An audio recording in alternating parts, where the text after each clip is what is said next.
My name is Debbie, and I'm speaking to you straight from the Kweku Artist Search Studios at Sassy Radio. I'm a producer, and you know what time it is? It is time for the lion to tell a story. Tune in and don't go anywhere.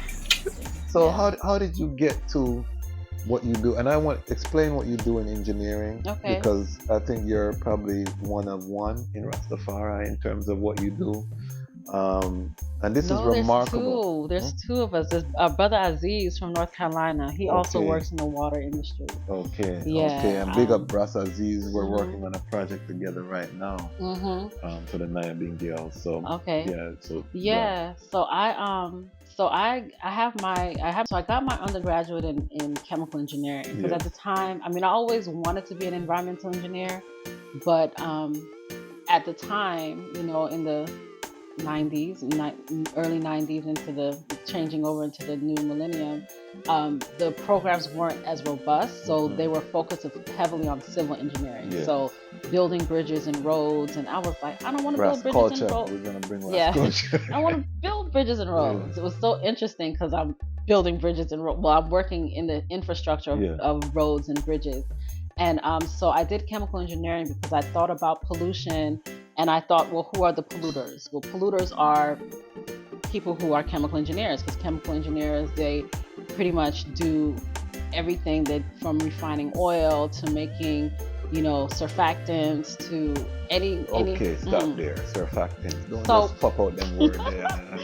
Surfactants is stuff like your Tide and your, you know, your Okay. laundry detergent and your cleaning supplies, pharmaceuticals, those type of things. Chemical engineers are typically at the helm of that. So and then also all of these large manufacturing places, they have to utilize water.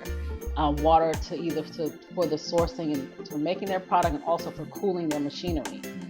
So there's always an outstream at these plants, and for the most part, these outstreams can be really detrimental to the environment because they can go out and they can pollute. And you know, during the 80s and 90s,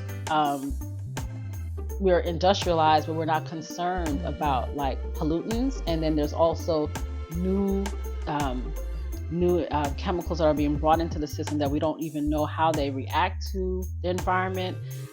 So like for instance, there's something called atrazine, which is a pharmaceutical company, and it changes the frogs, it made frogs hermaphroditic. And so if we follow, that was Syngenta behind that.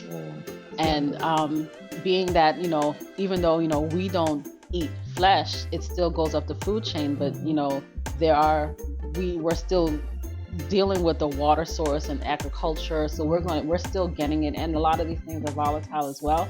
So I went into chemical engineering wanting to like be able to be I was thinking about I might become a JD like you. I have like really been thinking about doing environmental law. Okay. Yeah, I really have been thinking about it, but I don't know, like another thing to put in my basket. Yeah, we need you on the side because we still have to build Zion, and we're going to need clean water. Definitely. You know what I mean? How many Rastafari people do we have that can do what they do? It's true. In terms of water management and building, because I have projects I'm waiting to bring to the eye, you know, that we're going to need in terms of water management, waste management. I've definitely been working 15 years in the industry on the wastewater side and the water side. So I, you know, so that was undergrad. I went back home to California. Like I said, like when I got into like dealing with the community, and then I decided that I needed my master's. I was like, I wasn't happy not utilizing what I went to school for. And so I decided I was either going to go back to school to be a teacher, I was going to go to Mills College or Howard University. And Howard University called me first, and I was excited to like come back.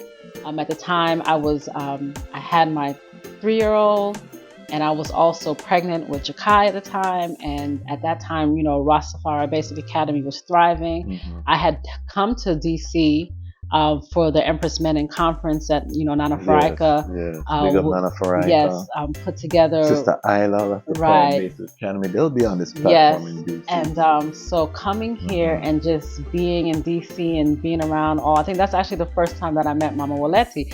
I didn't remember. I don't have that impeccable memory like Mama Waleti does. Yeah. She's like, yes, dear, remember we went to eat at the Queen of Sheba? I was like, I do remember eating at the Queen of Sheba. And then it kind of started to fall forward. So yeah, it was a delegation of like 4 or 5 of us that came from, we fundraised through our local, we did a fashion show and a party to raise money for us to get to DC. So coming and feeling all of that energy and seeing everything that was going on in DC, and the fact that I wasn't really finished with DC because I was kind of uprooted from DC before I really wanted to be gone from DC, I decided to come back. And at the time I was taking care of my grandmother. She had decided that she was going to go back to Trinidad, so that like my obligation wasn't there anymore. So because I didn't have any ties to California, and as beautiful as my state is, it wasn't a place that I wanted to raise my children. Because I wanted my children to see Black family structure, and DC is perfect for that because you get to see Black families in all stratospheres. People that are doing very well, middle class, it's common to see doctors, lawyers, engineers, professional people, business owners in DC, and I think it was important for me to have my children it's see that. It's important for our audience to understand this DMV, DC, Maryland, Virginia, Northern Virginia is probably the most prosperous area of Black people in the world in terms of concentrated wealth.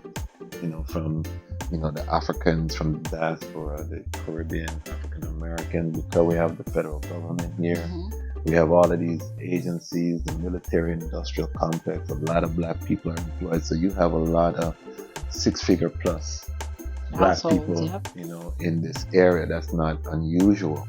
So we're it's very unique here in the DMV. We also don't have a lot of Rastafari families anymore because the cost of living is so high. We're probably the remaining, a few of the last remaining that actually live in DC proper, in terms of Rasta. Because even from the time that you're speaking of, so many people have left the region. So we're like the last, and we're not going to be here much longer. No, we count.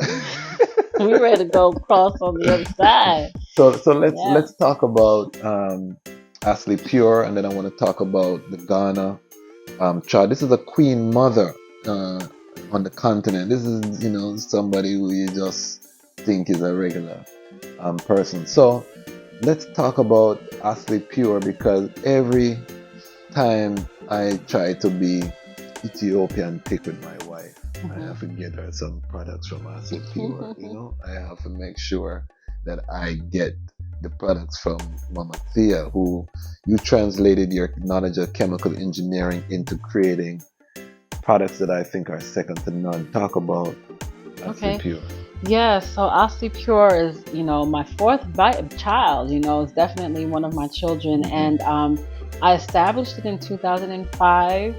I was working at the time, but I've always had this entrepreneurial spirit in me. And also, growing up in California, that whole natural liberty that I had, I was always exposed to natural products. So it was something that I wanted to do. I actually wanted to create a business and actually even teach entrepreneur skills to high school students. So that's a piece that I need to add on as I move forward. But I created it because I felt I was kind of getting that glass ceiling kind of hit me. Shouts out to DC Water. I mean, those who know, but because only you yourself know how capable you are. People see you, but they don't really know what's going on in your head, and and so they see you for what you show them, but there was so many other parts that I wanted to be involved with. So I didn't feel like I was getting the upward mobility in my job. So I was like, I need to, and then also, you have what I would love the audience to remember or to learn today is that we're like, I believe in natural order, right? And a part of natural order is like, you have your age set. So I'm, in my late 40s. I'm so excited about it. I'm in my late 40s. So, I know when I'm in my 60s, not that I wouldn't be working, but my tolerance level and my drive will be shifted. So I wanted to maximize what my 40-year-old brain had to offer to my community and also to myself. And also coming from, a Pan-African point of view, understanding life, like living life and understanding, okay, going to college, getting degrees, doesn't necessarily mean you're going to be lifted to this position of like power. And when I say power, not power to control other people, but power to move things within your own family and create platforms and foundation for your youth and for your grandchildren. You know, so when I started to realize that, and you can't pass on a job to your grandchildren.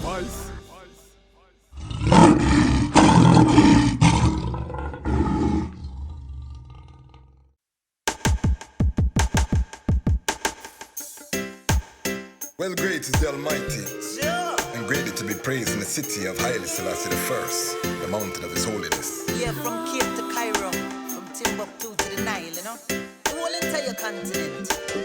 Beautiful for situation, the joy of the whole earth is Mount Zion, from Accra to Addis Ababa. Yes, it's a beautiful continent, better control, Mama Africa. Very beautiful. From Cape to Cairo, from Timbuktu to the Nile, I smile for Mama Africa. I hear you call Mama Africa. Been so long since I seen Mama.